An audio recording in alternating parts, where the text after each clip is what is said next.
श्री स्वामी समर्थ.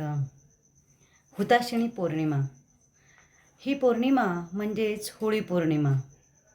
समाजातील, घरातील, स्वतःमधील जे काही नकारात्मक दोष आहेत, नकारात्मक विचार आहेत, ते जर आपल्याला दूर करायचे असेल तर आपल्याला ह्या दिवसासारखा दिवस नाही आहे. आपण या दिवशी जर काही उपाय केले तर आपल्याला येणारं पुढील आयुष्य हे फारच सुखकर जाणार आहेत. आपले प्रारब्ध आहेत ते भोग कमी होणार आहेत. म्हणून यंदाच्या 24 मार्चला आपण होळी पौर्णिमा ही साजरी करत आहोत. वृक्षरूपी समिधा आपण जर होळीमध्ये अर्पण केल्या तर दुःखरूपी येणारं दैन्य हे आपलं दूर होणार आहे आणि नक्कीच आपल्याला खूप सकारात्मक आयुष्य हे जगता येणार आहे. या दिवशी आपण संध्याकाळच्या वेळेला शुचिर्भूत होऊन होळी पेटवायची आहे किंवा जिथे कुठे सार्वजनिक ठिकाणी होळी पेटलेली असेल तिथे आपण जायचं आहे. त्याचबरोबर आपण या दिवशी ओम होलिकाय नमः या मंत्राचा जप करायचा आहे. शिवस्तुती, शंकराच्या उपासनेचे, शिवाच्या उपासनेचे, विष्णूच्या उपासनेचे या दिवशी फारच महत्त्व असल्याने आपण विष्णू सहस्रनाम किंवा शिवस्तुती आणि जमलंच तर दोन्हीही, त्याचबरोबर आपण महालक्ष्मी नमः याही मंत्राचा जप जर केला तर नक्कीच आपल्याला फायदेशीर असणार आहे. माणसाच्या आयुष्यात अनेक अडचणी आहेत आणि त्या अडचणी दूर करण्यासाठी ही एक संधी आहे आणि ती संधी आपण सोडायची नाही आहे. या संधीचा उपयोग जर आपण केला तर नक्कीच आपल्याला फारच सुंदर असे लाभ त्याचे मिळाल्याशिवाय राहणार नाही. या दिवशी आपण सर्व अडचणींवर मात करण्यासाठी व आपल्याला ऐहिक सुखाची उपलब्धता प्राप्त करण्यासाठी आपण या दिवशी काही उपासना केल्या पाहिजे. काही रेमेडीज या केल्या तर नक्कीच आपल्याला खूपच लाभ होणार आहे.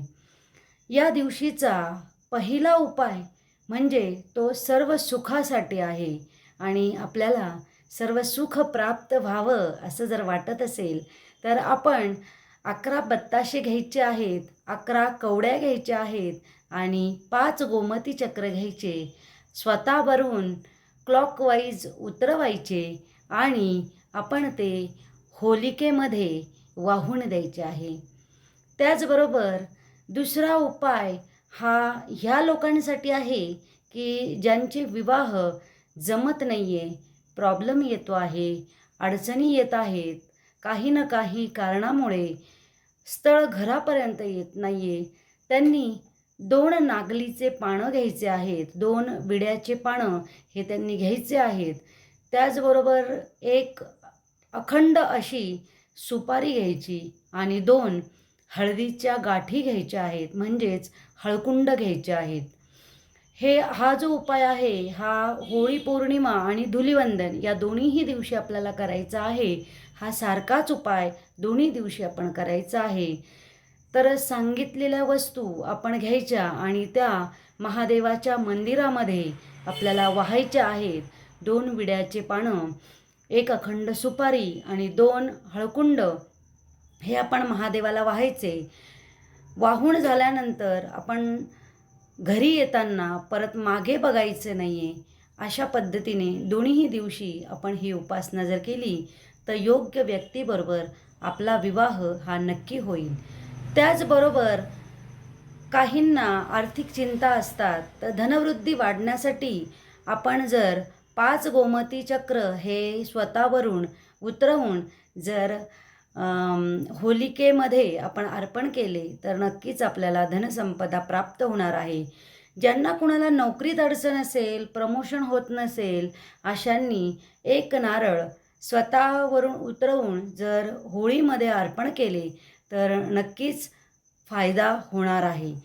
त्याचबरोबर काहींच्या मनात सिद्धी प्राप्त करण्यासाठी इच्छा असते, सर्व गोष्टी आपल्याला प्राप्त व्हाव्या, विद्या संपन्न आपण व्हावं असं जर वाटत असेल तर त्यांनी रात्री 12 वाजता पिंपळाच्या वृक्षाला एक छान दिवा लावायचा आहे आणि त्याचबरोबर 7 प्रदक्षिणा पिंपळाला मारायच्या आहेत आणि मग घरी यायचं आहे. असं जर आपण केलं तर सिद्धी आपल्याला प्राप्त झाल्याशिवाय राहणार नाही. त्याचबरोबर बऱ्याच लोकांना शत्रूंचा त्रास असतो. खूप शत्रू आपल्या अवतीभोवती आहेत असं जाणवतं. तर अशा लोकांनी 7 गोमती चक्र हे प्रार्थना करून जर होलीमध्ये अर्पण केल्या तर आपले सर्व शत्रू हे दूर होणार आहे आणि आपल्याला एक सरळ चांगले आयुष्य हे जगता येणार आहे. त्याचबरोबर पुढील जो उपाय आहे तो तर आपण नक्कीच करायचा आहे. त्याने आपल्याला सर्व सुख प्राप्त होण्यासाठी मदत होणार आहे.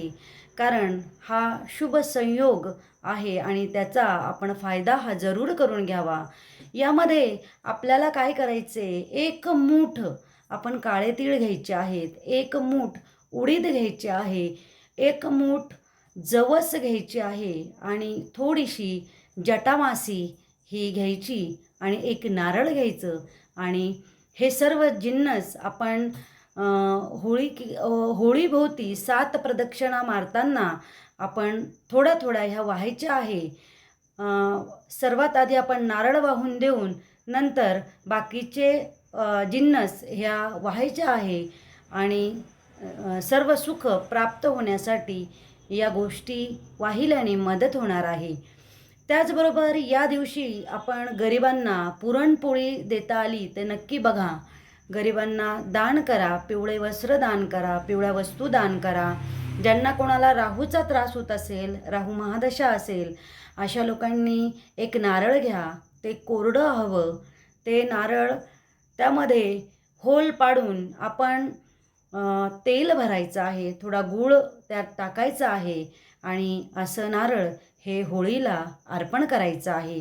त्याचबरोबर जर आपल्याला असं वाटत असेल की शिव उपासनेत व्यत्यय येत आहे किंवा कुठलीही उपासना आपली प्रॉपर होत नाही तर आपण 21 गोमती चक्र हे जर होळीमध्ये अर्पण केले तरीही आपल्याला नक्कीच फायदा झाल्याशिवाय राहणार नाही. मनातील इच्छा ह्या पूर्ण होतील. येणारी होळी पौर्णिमा आपल्या आयुष्यातील दारिद्र्य दुःख नाहीसे करो आणि मंगलमय असे आयुष्य आपले सर्वांचे असो ही सदिच्छा शुभेच्छा देते आणि होळी पौर्णिमेच्या सर्वांना शुभेच्छा. नेहा जोशी, दत्त अनघा वास्तू रिसर्च सेंटर.